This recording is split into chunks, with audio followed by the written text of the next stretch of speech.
हे hello what's up internet. आज हम सीखेंगे कलेक्शंस फ्रेमवर्क। हाँ, इम्पॉर्टेंट है जावा में। ठीक है, तो सबसे पहले तो ये जान लेते हैं कि ये कोर्स किसके लिए है। तो डायरेक्टली जिनको पता है कि कलेक्शंस फ्रेमवर्क क्या होता है और थोड़ा बहुत भी आइडिया है कि हाँ भाई कलेक्शन से हम डेटा स्ट्रक्चर वगैरह कर सकते हैं थोड़ा, और कलेक्शन से हम डेटा को ऐसे संभाल के स्ट्रक्चर मैनर में रख सकते हैं। तो आई होप कि अगर जिनको आइडिया है तो वो समझ पा रहे होंगे कि कलेक्शंस में क्या पढ़ना है और हम लोग क्या पढ़ने वाले हैं।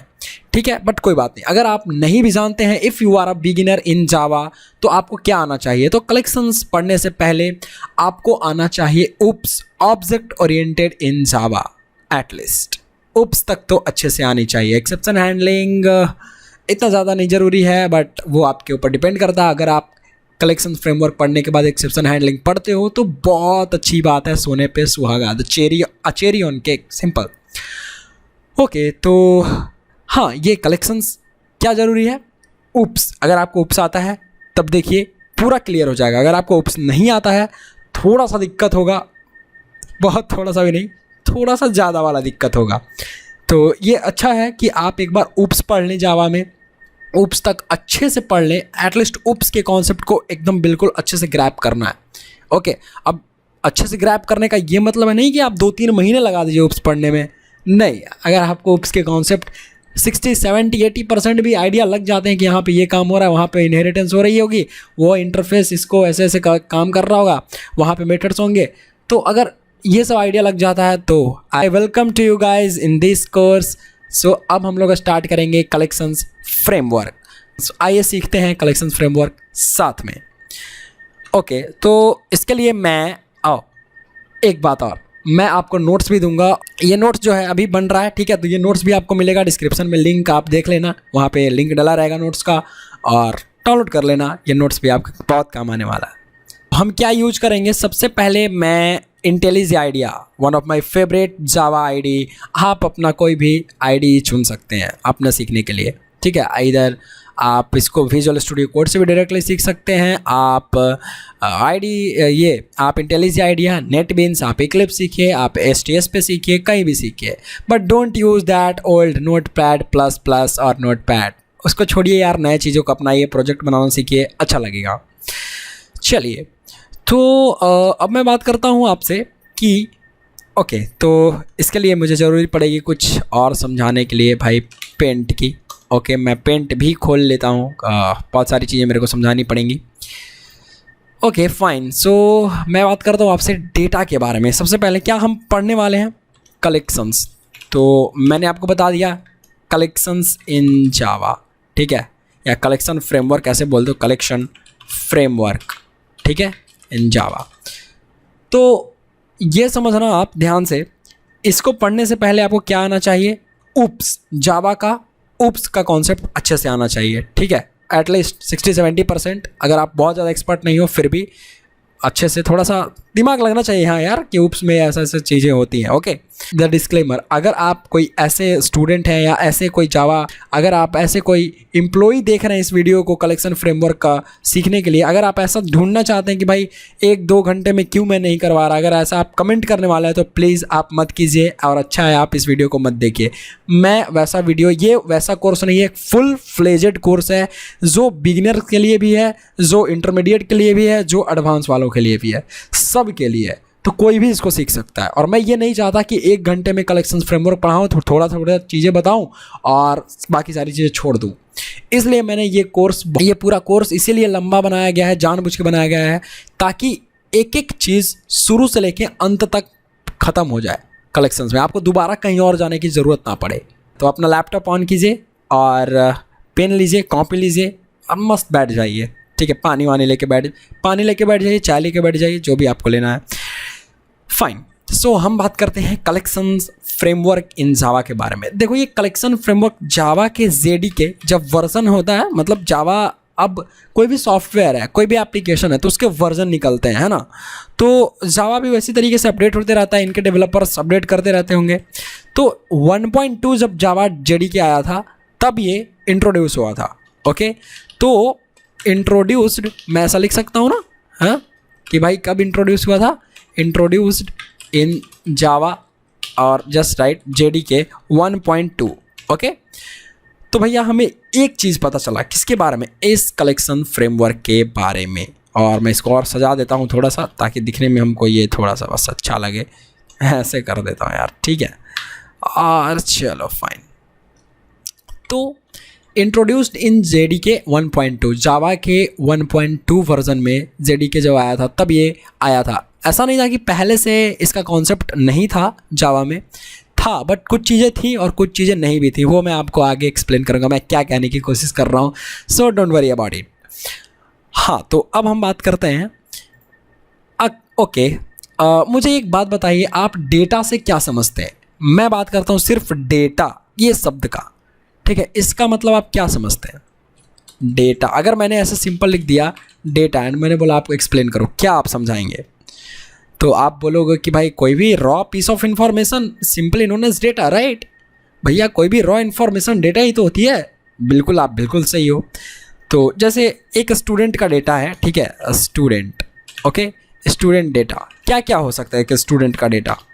अगर आपके पीसी में किसी ने बोला, अगर आप कहीं ऐसे स्कूल में काम कर रहे हो, ठीक है, जस्ट सपोज कि आप स्कूल में आप स्कूल के कोई स्टाफ हो और आप वहाँ पे काम कर रहे हो, और किसी ने बोला डेटा एंट्री स्टूडेंट का डालने के लिए, तो आप क्या क्या डेटा डालोगे?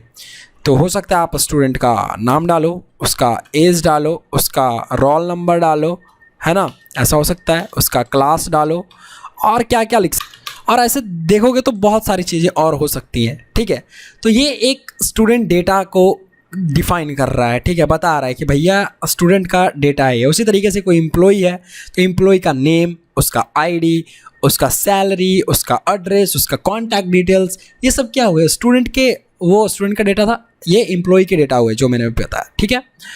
तो हमको सिंपल सा ये समझना है कि इसको हमको स्टोर करके रखना है ना?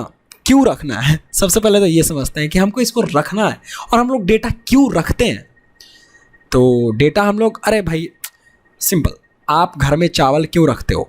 वो जो कच्चा चावल, रॉ चावल क्यों रखते हो? खाने के लिए, ठीक है, खाने के लिए रख रहे हो ना। तो डेटा हम लोग क्यों रखेंगे? क्या डेटा हम खाएंगे? जी बिल्कुल नहीं खाएंगे। तो डेटा से क्या होगा, जिस तरीके से उस चावल का यूज हो रहा है हमारे लिए, ठीक उसी तरीके से ये डेटा को हम यूज करेंगे अपने काम के लिए, ठीक है। अब अलग अलग काम हो सकते हैं, किसी हो सकता है आप डेटा से कुछ प्रिडिक्ट करना चाहो, कुछ चीज़ें प्रिडिक्ट करना चाहो, जैसे शेयर मार्केट्स में काफ़ी सारी चीज़ें होती हैं। तो क्या होता है वहाँ पे? डेटा ही तो होता है, पिछला स्टॉक कैसे परफॉर्म कर रहा है, किसका प्राइस बढ़ने वाला है, घटने वाला है, कब ये कितने रुपए पर ट्रेड कर रहा था ये स्टॉक्स, तो काफ़ी सारी चीज़ें होती हैं ना। तो it's all about like data, right. तो डेटा को हम लोग संभाल के रखते हैं। हमको ये चीज़ तो कंफर्म हो गया, हमें एक चीज़ पता चला कि हम डेटा को संभाल कर रख रहे हैं। कहाँ कर रहे हैं? डेटा को स्टोर कर सकते हैं। तो डेटा को स्टोर करने के लिए बहुत सारी जगह हैं, जैसे आप उसको अपने कंप्यूटर के हार्ड डिस्क में रख सकते हो, स्टेट ड्राइव में रख सकते हो, SSD। अगर मैं बात करूं आपसे कि डेटा कहाँ स्टोर होता है, तो डेटा मेमोरी में होता है। एक और चीज़ कहाँ आप डेटा स्टोर कर सकते हो? डेटा बेस में स्टोर कर सकते हो। क्यों करते हैं हम लोग data store?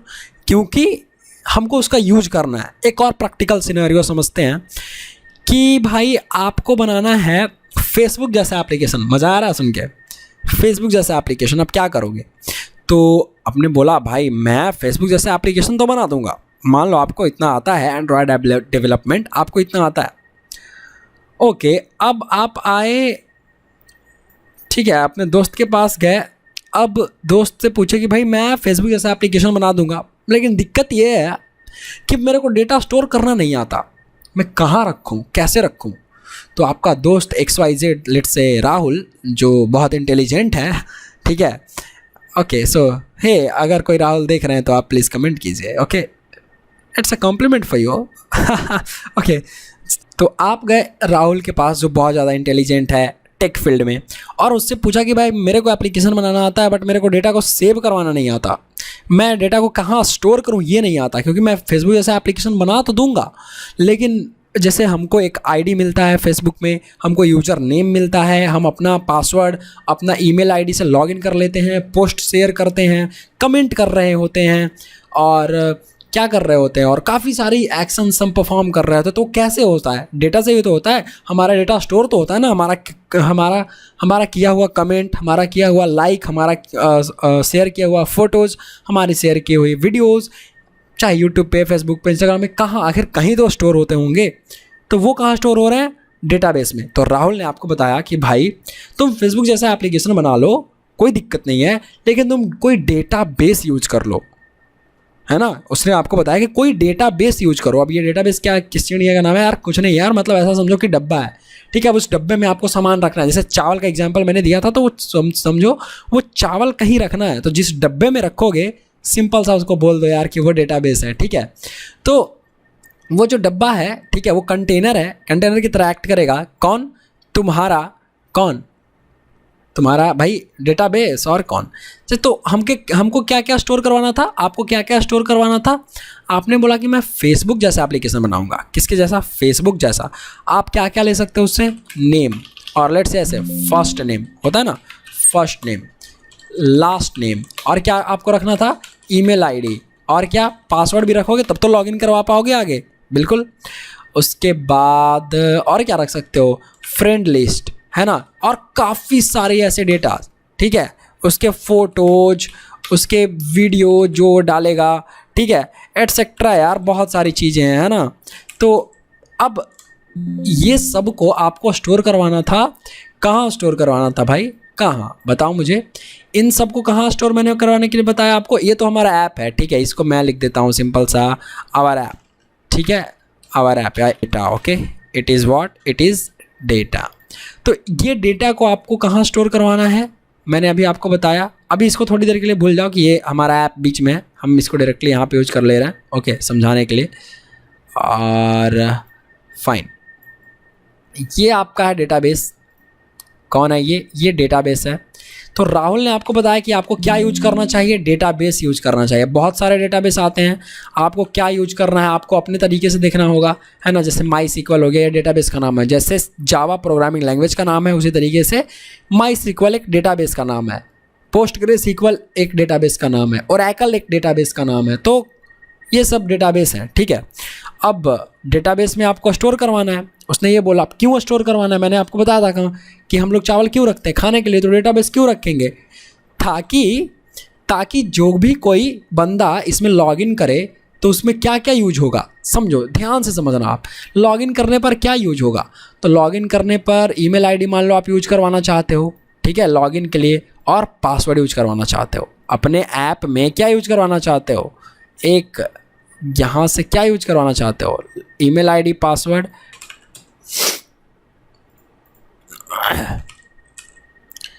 Now just see कि ये आपका ऐप है और ये ईमेल आईडी और ये पासवर्ड डाल के आप लॉगिन करवाना चाहते हो।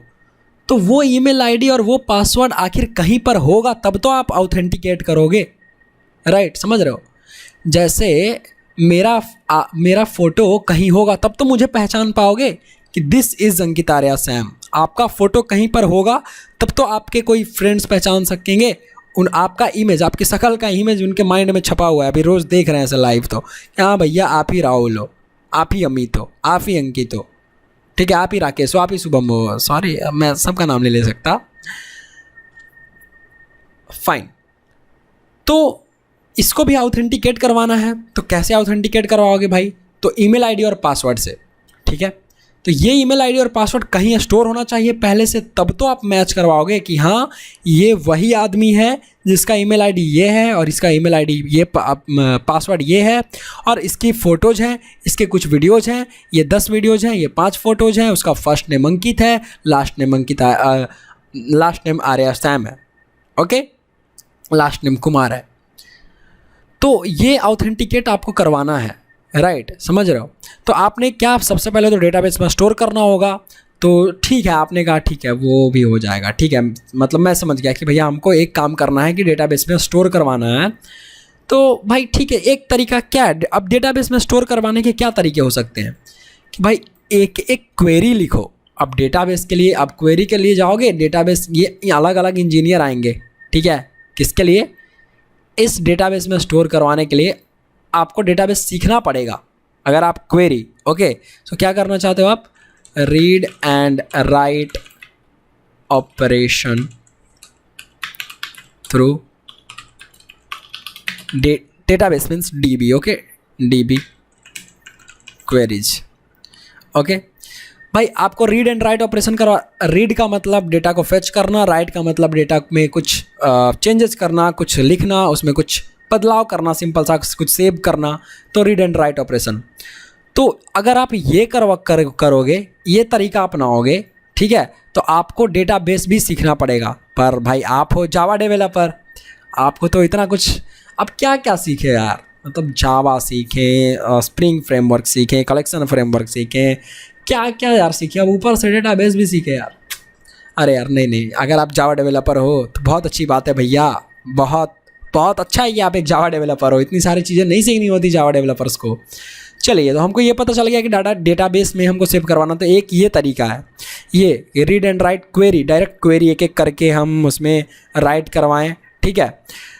तो भाई ये भी दिक्कत है, हमको तो आता नहीं है, ठीक है। तो अब आप क्या कर सकते हो, यहाँ पर जावा का यूज कर सकते हो बहुत अच्छे तरीके से। अच्छा, मान लो कि इसको में क्या है, अब एक लॉजिक लिख देंगे हम, क्या लॉजिक लिख देंगे अपने जावा ऐप में, ठीक है।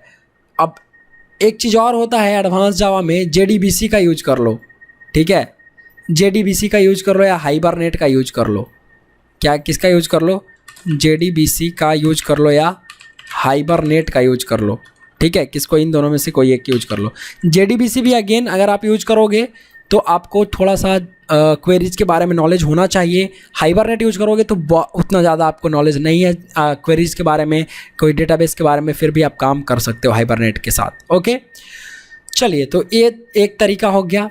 अच्छा, अभी इसको रहने देते हैं, अभी फ़िलहाल ये वाला पार्ट बाद में देखेंगे अब कि भाई हमको डेटाबेस से काम कुछ करवाना था, ठीक है। मान लो कि हम लोग ने ये जेडीबीसी, हाइबरनेट या ये कुछ सीख लिया।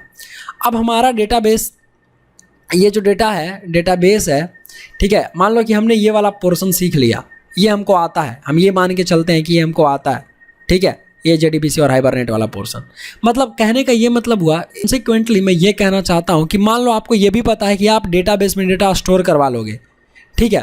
तो भाई जब डेटाबेस में डेटा स्टोर करवाओगे तो क्या आप खुद करोगे? अब ये एक और क्वेश्चन आई, डेटाबेस में अगर आपको तो डेटाबेस आता है, यूजर को कैसे आएगा? भाई फेसबुक चलाने वाले यूजर एक नॉर्मल यूजर होगा, एक आजकल देखो टीनेजर्स भी आ गए हैं, 14, 15, 16 साल के बच्चे भी आते हैं, है ना, तो वो लोग भी फेसबुक चला रहे हैं। तो क्या उनको कोडिंग आ रही है? क्या आपको कोडिंग आ रही है? क्या औरों को कोडिंग आ रही है जो बिलियंस ऑफ यूजर्स हैं फेसबुक के? फिर भी वो डेटाबेस में, आखिर डेटाबेस में ही तो सारा काम हो रहा है ना। उनका ईमेल आईडी स्टोर कहाँ हो रहा है? डेटाबेस में। उनका पासवर्ड डेटाबेस में, उनका फ़ोटो डेटाबेस में। आखिर कैसे चला जा रहा है? How it is possible? तो आप बोलोगे उनको ऐप बना के रखा है, वहाँ पे कोड लिखा हुआ होगा। बिल्कुल, वहाँ पे कोड लिखा हुआ है, ऐप बना के रखा हुआ है, इसलिए चला जा रहा है, सेव हो जा रहा है। तो आखिर यही प्रॉब्लम है कि भाई हम कैसे सोल्व करेंगे ये प्रॉब्लम को कि अगर कोई यूजर यहाँ पे हमारे ऐप में अगर वो साइन अप करता है, रजिस्टर करता है, एक और हम ऐप में एक और पेज, हम इस ऐप में एक और पेज बनाएंगे साइन अप का या रजिस्टर का, जहाँ हम ये दिखाएंगे अपना ईमेल आईडी डालें, अपना पासवर्ड डालिए और अपना फ़ोन नंबर डालें और रजिस्टर करें, अपना अकाउंट बनाए फेसबुक में, ठीक है। आपको जो भी ऐप बनाना होगा तो आप बनवाओगे, ठीक है, वहाँ से। अब उस डेटा को सोचो, ध्यान से दिमाग लगाना, अच्छे से बिल्कुल आराम से रिलैक्स होके सोचो, कौन से डेटा को यूजर कहाँ डालेगा? यूजर भाई मान लो ये फ़ोन का स्क्रीन है, एक और बनाता हूँ यार मैं आप लोग के लिए यार बहुत मेहनत करने को तैयार हूँ। चलो यार, मैंने कहा कि भाई ऐसे नहीं करते, अपन और मस्त से समझते हैं, ठीक है, और मस्ती से समझते हैं। तो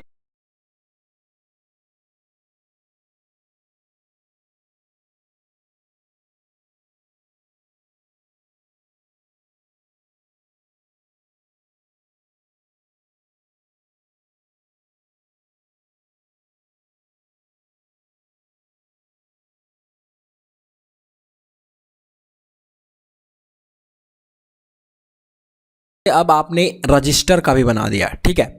तो जब आप रजिस्टर बनाओगे तो ध्यान से समझिए कि यूजर जब एक अकाउंट क्रिएट करेगा तो यहाँ पर ईमेल आईडी, फ़ोन नंबर और पासवर्ड डालेगा, राइट। इसी की तो बात हो रही है। तो यूज़र का ये डेटा हो गया। कौन कौन डेटा? ये यूजर का ईमेल आईडी, उसका फ़ोन नंबर, उसका पासवर्ड, उसका क्रिएट अकाउंट, इसी को आप कहाँ रखोगे?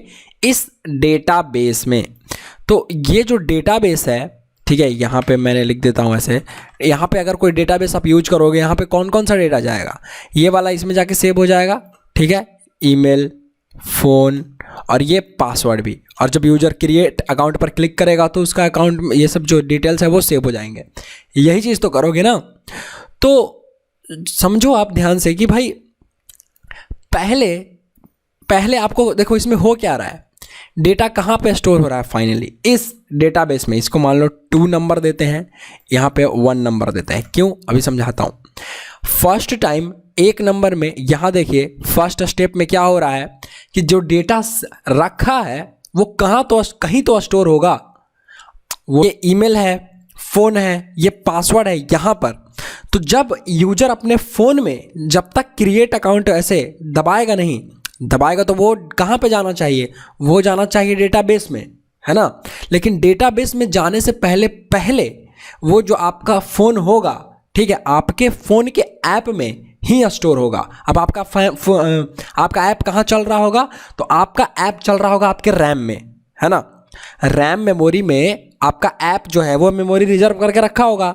यहाँ भैया हमको 10 MB रिजर्व चाहिए, मेरा 10 MB का ऐप है, उसमें ये चीज़ें काम करेंगी, ठीक है। अब उसमें आप ऊपर से और ये डेटा डालोगे, ईमेल आईडी, फ़ोन नंबर या पासवर्ड। तो इसको भी संभाल के कुछ देर के लिए रखना चाहिए ना, तब ना वो वाला डेटा लेके वो डेटाबेस तक जाएगा। वरना अगर वो ऐसा नहीं करता है, अगर आपका एप्लीकेशन डेटा को संभाल के नहीं रखता है, तो डायरेक्ट आप डेटाबेस में कैसे भेज दोगे? आप क्या क्वेरी लिखोगे? डेटाबेस की क्वेरी लिखोगे? यूजर को क्वेरी लिखना तो आता नहीं है, फिर तो आपका ऐप बनाया हुआ बर्बाद हो जाएगा। जब आपको डेटाबेस में डेटा स्टोर करवाना है क्वेरी से, मतलब क्वेरी क्या मतलब कोड से कि भाई इंसर्ट इनटू ऐसे करके यूजर ऐसे करके क्वेरी चलती है डेटाबेस में। मतलब डेटाबेस आपको अलग से सीखना पड़ेगा। तो जब भी कोई यूजर यूज करेगा तो भाई, और उसको आपको एक्सेस देना पड़ेगा, ये लो पासवर्ड मेरे डेटाबेस का, यहाँ पे जाके अपना अकाउंट जो है वो बना लो, खुद से डेटाबेस में सेव कर लो। तो ऐसा थोड़ी करोगे। आप क्या करोगे? क्रिएट अकाउंट पे क्लिक करोगे और डेटा को सेव करवा दोगे डेटाबेस में, है ना।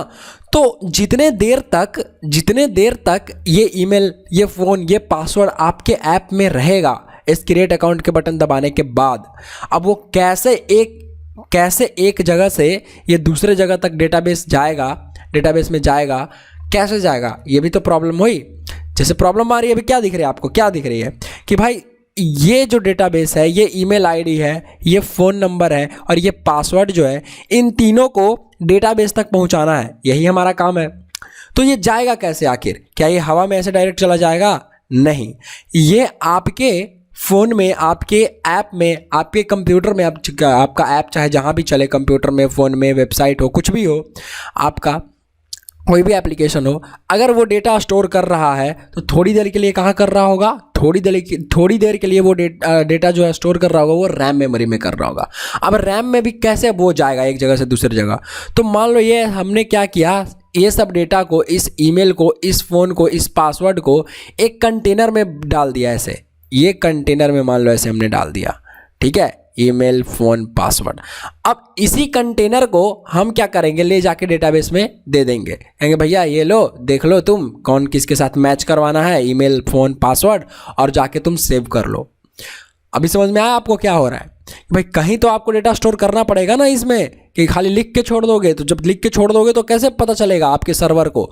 जैसे यहाँ पर बीच में आपका सर्वर भी तो होगा। अब इसमें ये बीच में ऐसे, पहले तो इरेज कर दें इतना दूर, ठीक है, पहले इरेज करते हैं, हटाओ इसको। आपका सर्वर समझ रहे हो, जो मेन एप्लीकेशन जो आप जावा में डिजाइन करोगे, जो डेटाबेस का लॉजिक लिखा हुआ होगा, जहाँ पे ये सब का लॉजिक पूरा सर्वर का, आपके एप्लीकेशन का, तो वो कहाँ लिखोगे? ठीक है, जावा एप्लीकेशन सर्वर, मैं ऐसे लिख देता हूँ एप्लीकेशन, ठीक है, या बस जावा एप्लीकेशन लिखते हैं, इसको सर्वर नाम दे देते हैं। ये क्या है भाई? सर्वर है। ये क्या हो गया? आपका क्लाइंट हो गया। आप समझ में आया? यही सर्वर क्लाइंट बेस्ड आर्किटेक्चर होती है, ठीक है, क्लाइंट सर्वर, और ये डेटाबेस हो गया है। तो अब बताओ मुझे कि क्लाइंट से आपका गोल था, एंड गोल था डेटाबेस तक ले जाना, लेकिन क्लाइंट के बाद ये तो सर्वर के पास जाएगा। तो सर्वर के पास जो एप्लीकेशन जाएगा, ये वाला डेटाबेस मतलब जो कंटेनर है, इसको मैं समझा रहा हूँ अब कि भाई ये कंटेनर कब बनेगा, जब एप्लीकेशन यहाँ तक हिट होएगी, ठीक है, इस जावा एप्लीकेशन तक।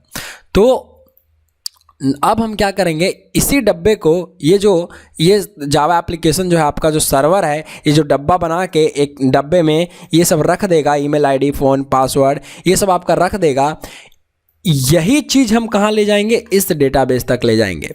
तो यहीं पर जो चीज़ें यूज होंगी, ये कलेक्शंस वगैरह यूज होंगी, ठीक है, समझे। अरे यूज होगा, अरे लिस्ट यूज होगा, आपको आपके हिसाब से जो भी आपको यूज करना है वो यूज कर सकते हो, समझे।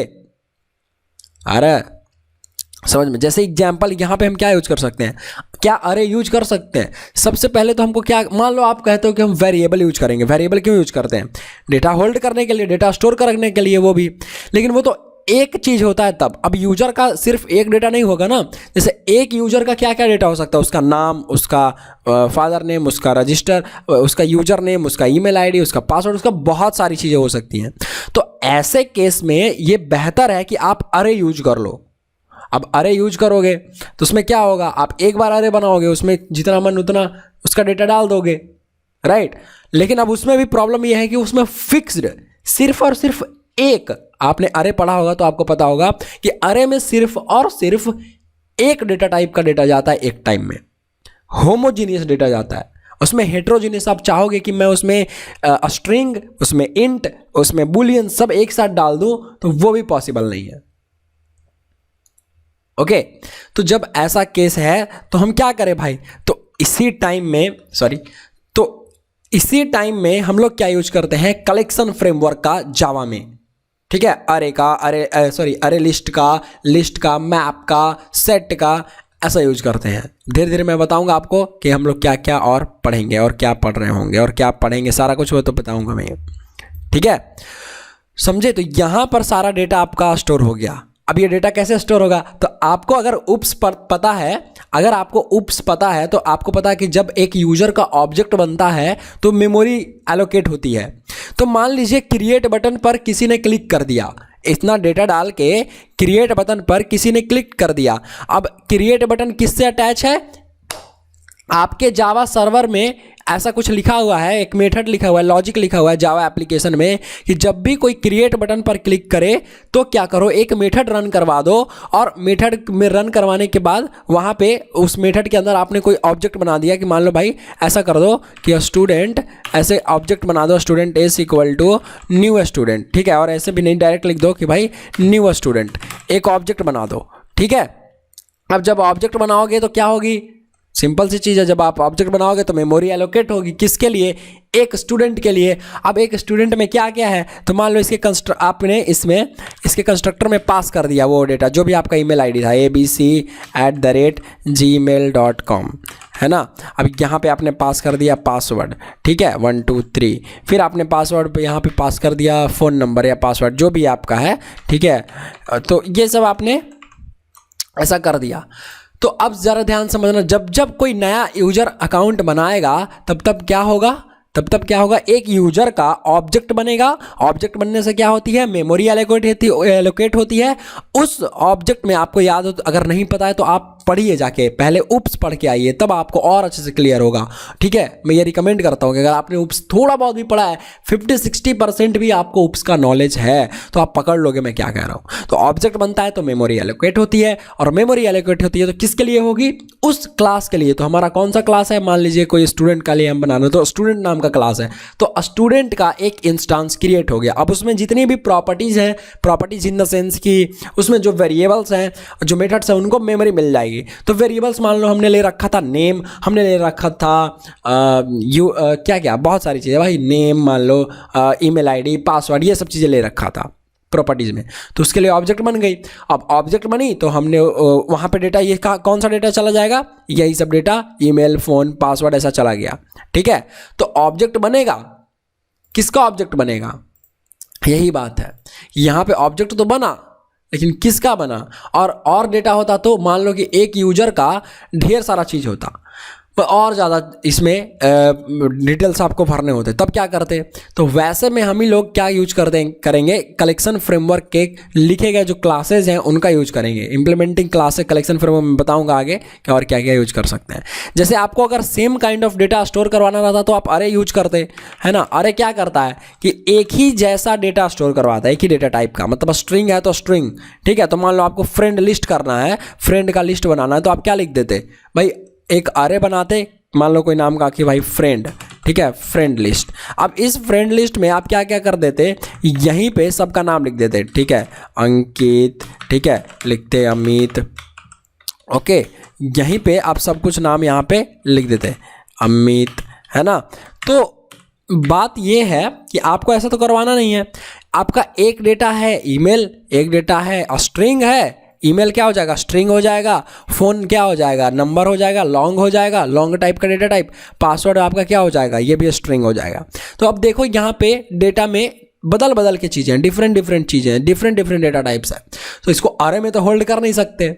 तो अरे में जब आप होल्ड नहीं करोगे तो कहाँ होल्ड करोगे, बात अब ये आ गई कि अरे में अगर आप होल्ड नहीं करोगे तो और कहाँ होल्ड करोगे, समझ रहे हो।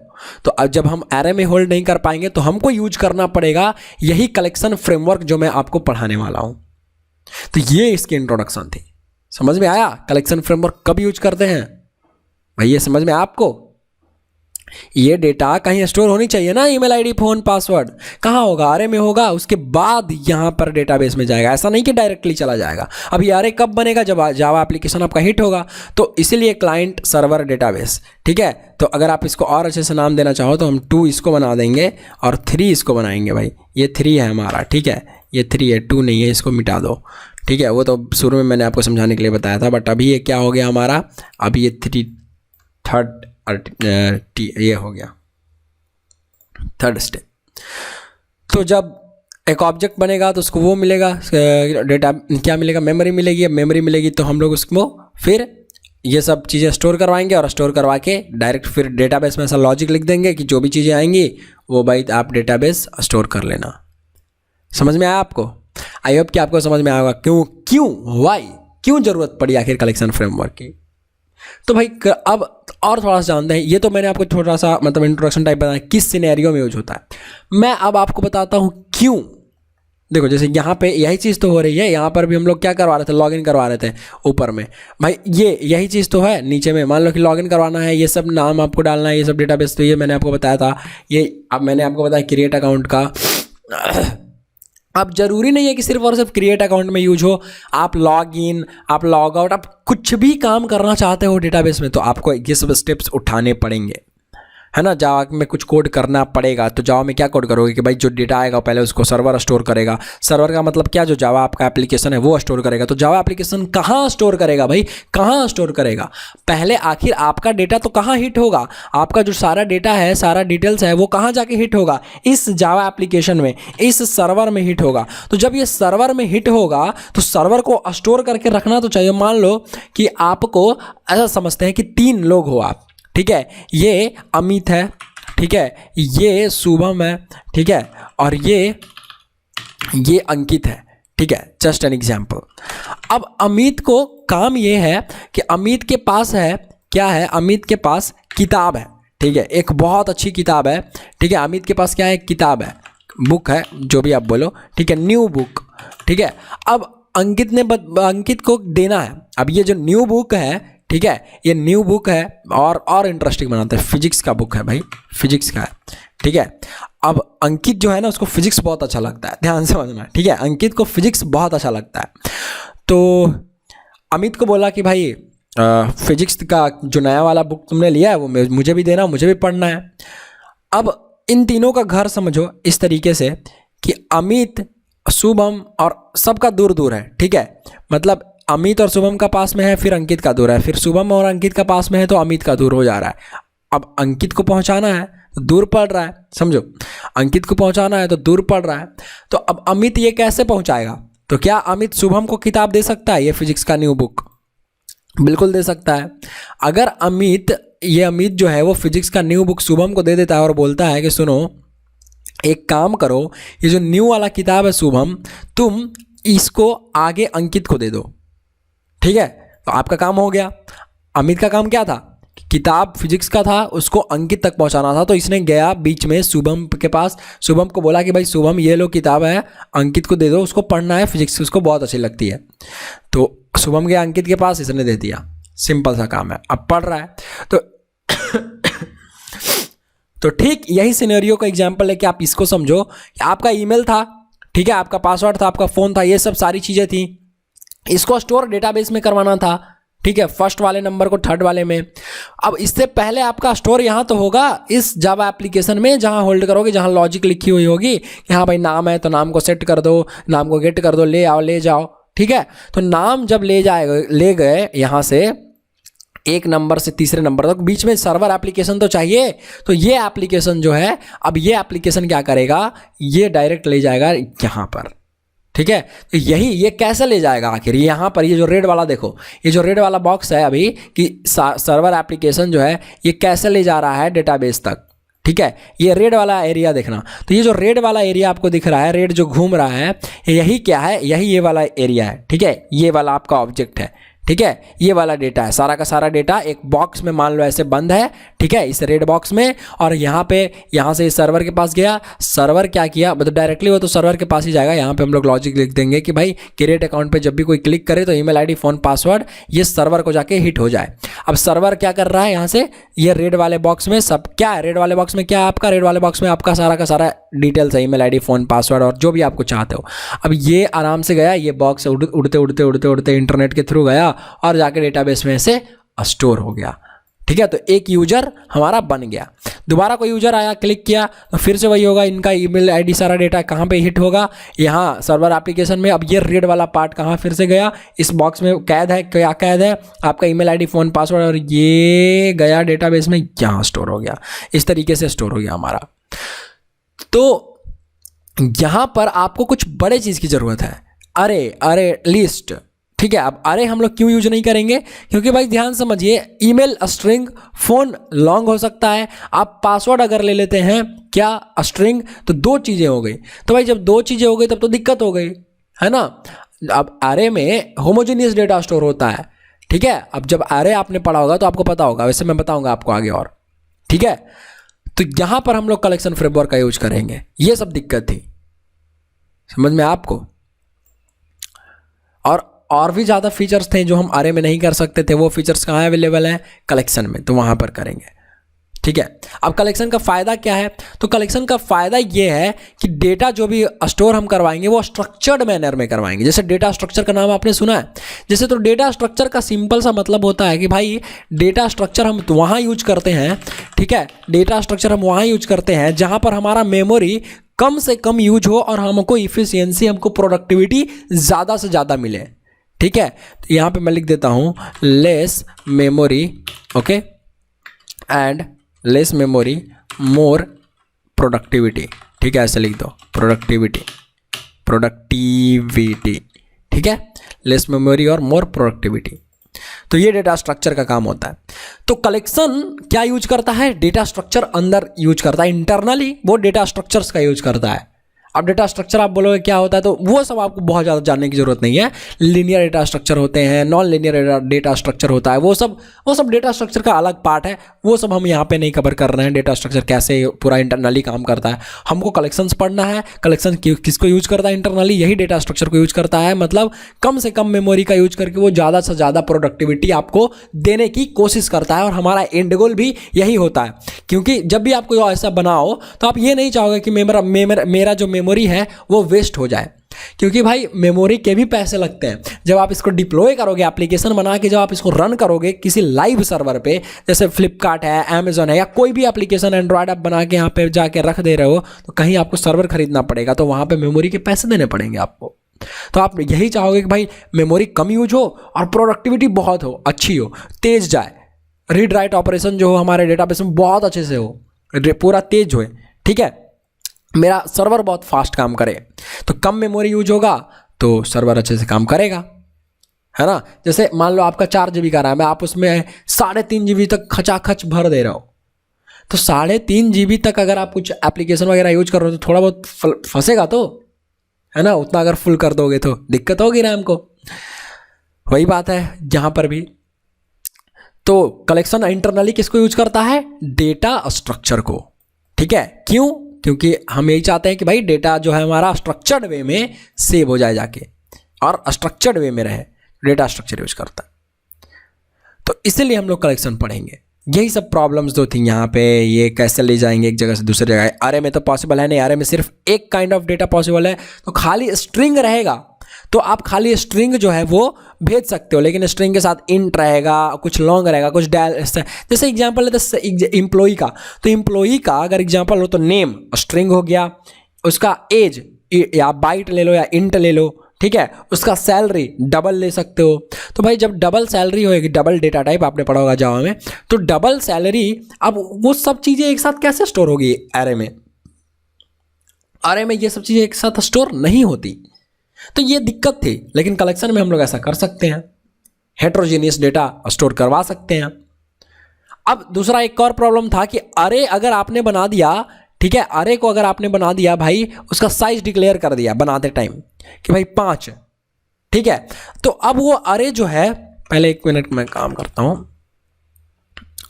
वो जो अरे है वो सिर्फ और सिर्फ 5 इंडेक्स के लिए बनाएगा। ऐसे जैसे अरे कैसे उसकी मेमोरी एलोकेशन होती है, इस तरीके से मैं यहीं पे बता दे रहा हूँ आपको जल्दी जल्दी, ठीक है। और आई होप कि आपको मैंने बहुत कुछ बता दिया और आपको बहुत अच्छे से, मतलब देखो पहले ये जरूर, देखो मैं स्किप कर सकता था, मैं डायरेक्ट कोडिंग पढ़ा सकता था आपको, लेकिन मैं कोडिंग इसलिए नहीं पढ़ा रहा हूँ क्योंकि आपका जब ये ब्रेन ओपन रहेगा ये सब चीज़ों को एक्सेप्ट करने के लिए, हाँ भाई यहाँ पे ऐसे काम हो रहा होगा, तो आप जल्दी जल्दी चीज़ों सीखोगे और वो कॉन्फिडेंस आता है फिर ये सब सीखने के बाद, ये सब जानने के बाद। तो इसलिए मैंने आपको ये सब रोक रखा है, ठीक है, समझ में आया? तो मान लो यहाँ पे इंडेक्सिंग कैसे होती है उसकी, अगर आपने कोई अरे बनाया उसका साइज देना पड़ता है, जावा में अरे का साइज देना पड़ता है। मान लो आपने साइज दे दिया 4 तो या 5 दे दिया, ठीक है, तो अभी हमारे पास कितना इंडेक्स हो गया, 1 2 3 4 और एक 5 इंडेक्स हो गया, ठीक है। तो 5 इंडेक्स तो हो गया, लेकिन समझो आप, अब ध्यान से मैंने आपको बताया कि रीड और राइट दोनों ऑपरेशन होगी डेटाबेस से। एप्लीकेशन आपका रीड भी करेगा, राइट भी करेगा। राइट कैसे करेगा? आप सेव वेब करवा रहे हो, कुछ काम करवा रहे हो, क्रिएट अकाउंट कर रहे हो, ये सब राइट ऑपरेशन होगा।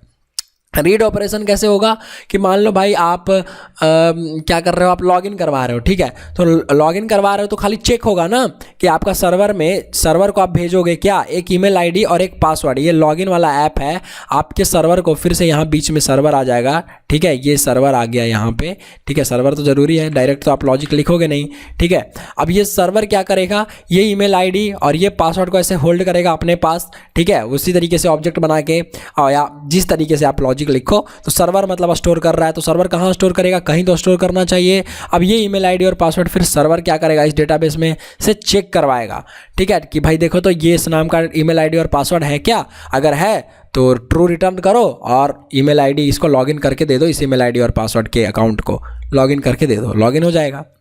समझ गए? तो यहाँ पर जो स्टोर हो रहा है डेटा फिर से, तो ये क्या हो गया, ठीक है, हम लोग क्या कर रहे हैं, स्टोर करवा रहे हैं थोड़ी देर के लिए डेटा फिर से इस सर्वर में, सर्वर स्टोर करके रखेगा अपने पास जब तक वैलिडेट नहीं हो जाता सब कुछ। तो भाई ये काम कब होगा, समझ पा रहे हो ना आप?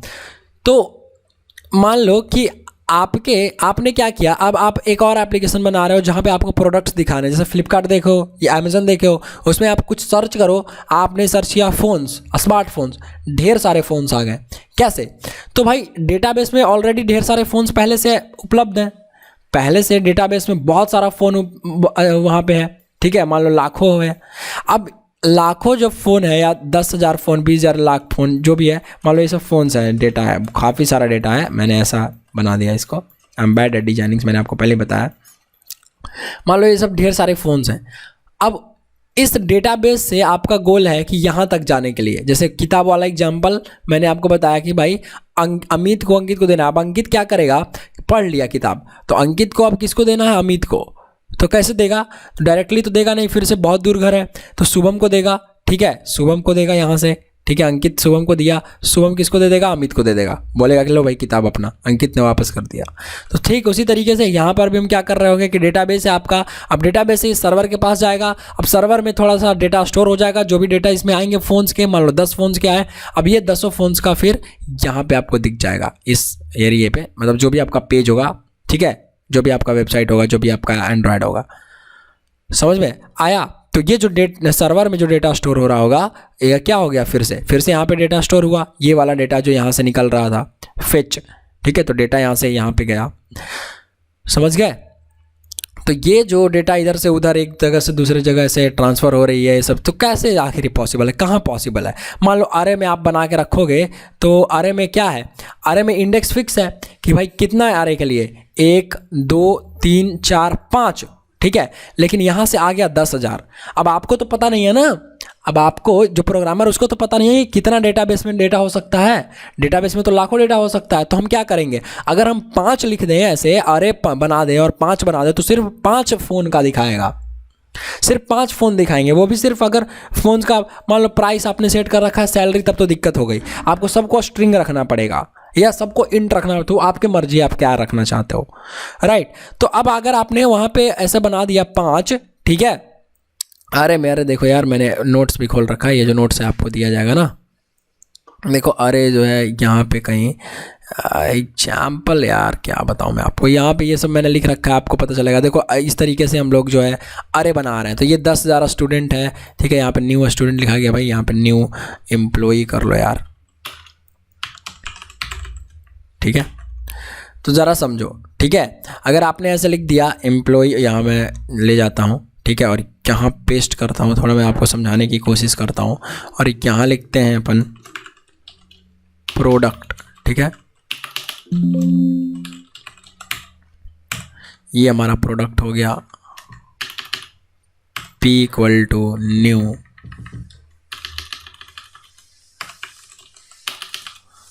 प्रोडक्ट।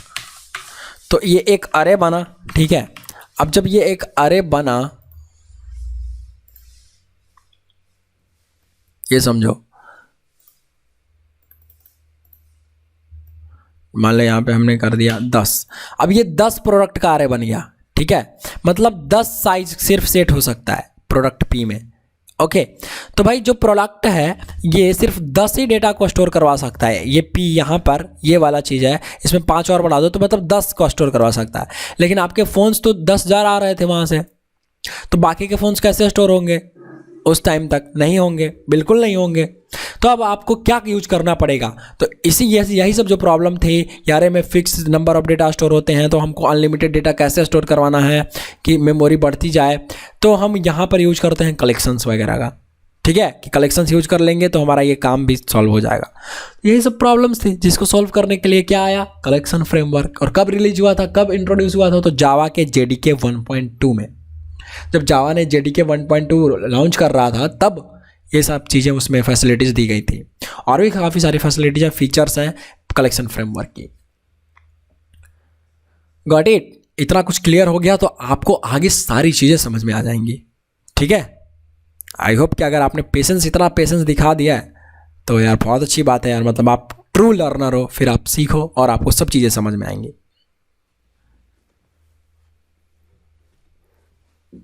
समझ में आपको, चलिए तो समझ में आया क्यों कलेक्शन, वाई ऐसा हम लोग यूज करेंगे। देखो मैंने आपको नोट्स में बता भी रखा है, ये वाला नोट्स कहाँ गया हमारा, इसको थोड़ा देख लेते हैं नोट्स को कि भाई ये मिल जाएगा आपको, नोट भी मिल जाएगा, ठीक है। मैं दे दूंगा लिंक में डिस्क्रिप्शन में।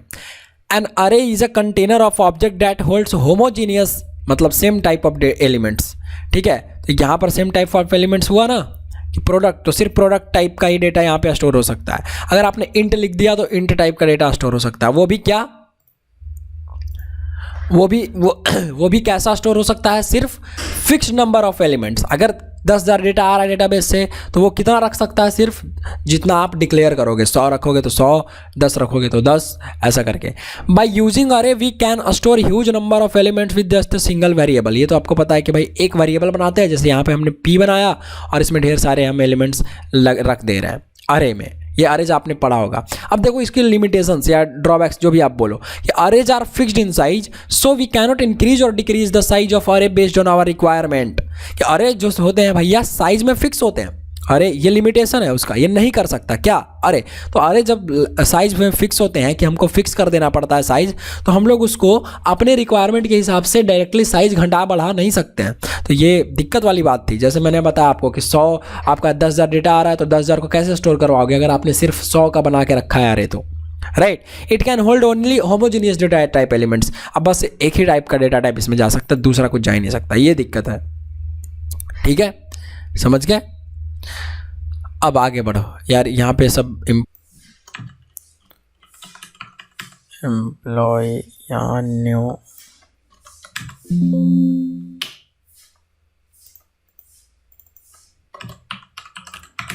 एम्प्लॉय, देखो ये थोड़ा सा मैंने सही कर दिया, यहाँ पे थोड़ा लिखा हुआ था वो गलत था कि भाई एम्प्लॉय टाइप का हम एक अरे बना रहे हैं जिसमें 10,000 एम्प्लॉय हो रहे हैं, तो एम्प्लॉय में हम लोग स्टोर करवा रहे हैं, लेकिन इसी में हम कस्टमर टाइप का डेटा टाइप नहीं ये कर पा रहे हैं। ठीक है, होल्ड नहीं कर पा रहे हैं। ये 0 और 1 इंडेक्स है। ठीक है, तो हेट्रोजीनियस डेटा हम लोग इसमें नहीं है, नॉट अलाउड है। ठीक है, arrays do not have pre written methods. Array के पास कुछ मेथड्स नहीं है, लेकिन कलेक्शन में आपका मेथड्स होते हैं। ठीक है, तो यही सब लिमिटेशन को ओवरकम करने के लिए collections comes into the picture, collection आया। ठीक है, आप ये देख सकते हो कुछ डेटा, ये सब आप पढ़ लेना। ठीक है, ये तो पढ़ने की चीज़ है, वैसे तो मैंने आपको सारा चीज़ बता ही दिया, राइट। अब देखो कलेक्शन किसको बोलते हैं। ठीक है, सबसे पहले कलेक्शन फ्रेमवर्क 2 वर्ड से बना हुआ है, वो दोनों वर्ड को समझते हैं। एक है कलेक्शन, एक है फ्रेमवर्क। कलेक्शन का क्या मतलब? When we need to represent group of objects in a single entity we must go for collection. अरे कलेक्शन किसको बोलते हैं? सबसे पहले तो कलेक्शन का वर्ड ही समझो, मतलब ही समझो। यहाँ पे इसको सेव करो यार, ये बहुत इंपॉर्टेंट चीज़ है, मैंने जो आपको इतना सारा मैंने आपको पढ़ाया है इस पेंट वाले में। यहाँ देख लेते हैं अपन। ठीक है, कलेक्शन जो है ये क्या है, इसको बड़ा तो कर दिया मैंने यार, रुक जाओ। चलिए, और बड़ा नहीं हो सकता क्या? ये नीचे हो सकता है ऑफ कोर्स, इसको नीचे खींचेंगे तो होएगा।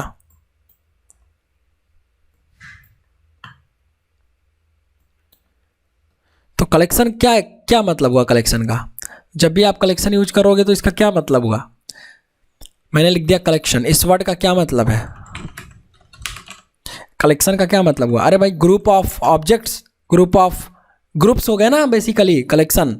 मतलब मान लो कि आप कोई फैशन स्टोर में जा रहे हो जहाँ कपड़े मिलते हैं, तो वहाँ पे नहीं बोलते हो कि भाई अच्छे अच्छे कलेक्शंस लाए आपने। मतलब क्या कलेक्शन से आपका क्या मतलब होता है कि कुछ ग्रुप को आप डिनोट कर रहे हैं, बोलते हो कि भैया जीन्स का कलेक्शन है आपके स्टोर में, आपके दुकान में जीन्स का अच्छा कलेक्शन है, आपके स्टोर में शर्ट्स के अच्छे कलेक्शन है, आपके स्टोर में टी शर्ट के अच्छे कलेक्शन है। तो ये कलेक्शन से मतलब क्या होता है? आप एक ग्रुप को आइडेंटिफाई करने के लिए बोल रहे हो। ठीक है, एक ग्रुप ऑफ ऑब्जेक्ट को जो कि जीन्स है उसको आइडेंटिफाई करने के लिए बोल रहे हो कि जीन्स का नया कलेक्शन है, न्यू कलेक्शन ऑफ जीन्स है। तो यहाँ पर हम लोग क्या बोलेंगे प्रोग्रामिंग में? ऑब्जेक्ट्स को, जो ऑब्जेक्ट हमारा होगा, जैसे एक कस्टमर का ऑब्जेक्ट, एक एम्प्लॉय का ऑब्जेक्ट, एक स्टूडेंट का ऑब्जेक्ट, चाहे किसी का भी एक ऑब्जेक्ट। ठीक है, तो हमको जब भी ऐसा ज़रूरत पड़े, हमको रिप्रेजेंट करना हो एक ग्रुप ऑफ, जैसे ढेर सारे स्टूडेंट हो गए, मान लो ये ढेर सारा स्टूडेंट 1 हो गया। ठीक है, स्टूडेंट 1, स्टूडेंट 2, ठीक है, स्टूडेंट 2, स्टूडेंट 3, स्टूडेंट 4, है ना। अब इन सारे स्टूडेंट्स का अपना अपना क्या नाम हो गया? सब नेम हो गया, ईमेल आईडी हो गया, पासवर्ड हो गया, ये सब सारा चीज़ इनके पास है। ठीक है, हर एक स्टूडेंट के पास। तो 4 हो गए और चारों का अलग अलग प्रॉपर्टी हो गया। तो इसको क्या बोल सकते हो? ये कलेक्शन। ठीक है, कलेक्शन ऑफ स्टूडेंट्स। ठीक है, या ऐसा बोल सकते हो ना कि एक कलेक्शन है किसका? कलेक्शन ऑफ स्टूडेंट्स, ऐसा हम बोल सकते हैं। तो जब भी आपको किसी ग्रुप ऑफ ऑब्जेक्ट्स को एक सिंगल एंटिटी में दिखाना होगा तो हम क्या बोल सकते हैं? कलेक्शन। ठीक है, कलेक्शन ऑफ स्टूडेंट्स। ठीक है, तो बस सिंपल सी चीज़ है, ये कलेक्शन का मतलब हुआ, कलेक्शन वर्ड का। अब इसमें यूज करोगे तो भाई देखो ये देख लेना आप नीचे का, ये मैं आपको बताऊंगा कलेक्शन और क्या है। अभी फिलहाल नीचे चलते हैं। अब दूसरा हमारा वर्ड है फ्रेमवर्क है। तो फ्रेमवर्क का मतलब क्या होता है कि भाई पहले से लिखी हुई, मान लो कि एपीआई, देखो कलेक्शन फ्रेमवर्क है। It define several classes and interfaces to represent a group of object as single entity. भैया ये जो हम लोग एक एंटिटी इसको रिप्रेजेंट कर रहे हैं, इन सारे ऑब्जेक्ट्स को, इन सारे ग्रुप को, ठीक है, तो अब होगा फ्रेमवर्क लिखो यहाँ पे, तो ऐसा समझो कि यहाँ पर बने बनाए कोड्स हैं, ठीक है, मतलब पहले से कुछ चीज़ें हैं, कुछ एपीआई हैं, ठीक है, एप्लीकेशन प्रोग्राम इंटरफेस। एपीआई क्या होता है? एप्लीकेशन प्रोग्राम इंटरफेस, जो हमको मदद ये करता है कि भाई दो चीज़ों को, जैसे दो पार्टीज़ को कुछ कनेक्ट करता है, तो वो जो तीसरा बंदा है जो दो पार्टीज़ को कनेक्ट कर रहा है वही एपीआई समझो, ठीक है। तो भैया जावा को और कलेक्शंस ये सब को हमको कौन यूज करने दे रहा है? एपीआई। तो वही फ्रेमवर्क हो गया, इसीलिए नाम पड़ गया इसका कलेक्शन फ्रेमवर्क। अब यही कलेक्शन फ्रेमवर्क के पास बने बनाए क्लासेज हैं, इंटरफेसेज हैं, मेथड्स हैं, ठीक है। अब मेथड्स हैं तो हम उसका यूज कर सकते हैं, सिंपल सा बात है। तो इसीलिए ये हो गया कलेक्शन फ्रेमवर्क, ठीक है। फ्रेमवर्क बनी बनाई पहले से सेट ऑफ एपीआईज है, किसकी? इंटरफेसेस की, क्लासेस की, ठीक है। और उन क्लासेस और इंटरफेसेस में क्या है? बने बनाए पहले से मेथड्स हैं, उसका हम अपने नीड के अकॉर्डिंग यूज कर लेंगे, जो भी हमको जरूरत पड़ेगा, जो भी काम पड़ेगा जरूरत, उसका यूज कर लेंगे। और वही सबको मिला के क्या बोल दिया जाता है? Collection framework. किसको मिला के भाई? इट डिफाइन सेवरल, जो क्लासेज है, जावा की क्लासेज हो गई और इंटरफेसेज हो गई, टू रिप्रेजेंट, किसको करने के लिए? Group of object. तो मतलब किसको रिप्रेजेंट करने के लिए? यहाँ पे सिंपल सा कलेक्शन भी लिख सकते हो एज ए सिंगल एंटिटी, और group of object as a single entity. मतलब यहाँ इसके जगह पे आप क्या लिख सकते हो? कलेक्शन भी, ठीक है। तो यहाँ पर कलेक्शन फ्रेमवर्क हमारा समझ में आया आपको? क्या कलेक्शन फ्रेमवर्क से क्या मतलब हुआ? फ्रेमवर्क में पहले से बने बनाए एपीआईज होते हैं, तो कलेक्शन फ्रेमवर्क में क्या होंगे? ऐसे बने बनाए एपीआईज होंगे जो हमको कलेक्शन बनाने में मदद करेंगे, कलेक्शन के साथ काम करने में मदद करेंगे। सिंपल सा बात है, तो इसलिए कलेक्शन फ्रेमवर्क। अब बात ये आती है, तो जावा में जब जेडीके 1.2 था तब कलेक्शन फ्रेमवर्क आया था, राइट। तो क्या इससे पहले उसमें डेटा मैनेज नहीं होती थी उस तरीके से, जैसे मैंने ये सब आपको एग्जाम्पल दिया? तो होती थी पहले, उसके पास इतने ज़्यादा फीचर्स नहीं थे बस, ठीक है। अब होती थी लेकिन फीचर्स कम थे, और अब फीचर्स ज़्यादा हो गए 1.2 के, ठीक है, जब कलेक्शन फ्रेमवर्क आया। और पहले वाले को क्या बोलते हैं? Legacy collection. Legacy collection, legacy मतलब यार कि जो पुश्तों से ऐसा पहले से चला आ रहा है, तो पहले से भी था, तो लीगेसी कलेक्शन। जैसे वेक्टर लीगेसी कलेक्शन है, ठीक है, लेकिन है कलेक्शन फ्रेमवर्क का ही पार्ट है अब, लेकिन ऐसा बोलते हैं कि भाई वेक्टर लीगेसी कलेक्शन है, मतलब वेक्टर पहले से ही यूज होता आ रहा है, जब जावा था तभी से, शुरू से ही, ठीक है। लेकिन लिंक्ड लिस्ट, अरे लिस्ट, ये सब कब आया? कलेक्शन फ्रेमवर्क आया तब, ओके। तो आई होप कि ये कलेक्शन का आपको इंट्रोडक्शन अच्छा लगा होगा, ये सब चीज़ें आप समझ गए होंगे, ठीक है। और चलिए, तो ये कलेक्शन अगर आप समझ गए हैं तो हम आगे बढ़ेंगे नेक्स्ट, ठीक है। और अगर आप नहीं समझे तो थोड़ा सा फिर से रिवाइंड करके देख लीजिए, रिवाइंड करके वीडियो को देख लीजिए, ओके। चलिए फिर, इतना समझ में आया तो आप ब्रेक ले सकते हैं 1-2-4 मिनट का, ठीक है। मैंने तो कॉफ़ी चाय पानी पी के आइए, फिर से बैठिए, ठीक है, फिर से पढ़िए, और धीरे धीरे करके आप ऐसे करके ख़त्म करेंगे हम लोग, ओके।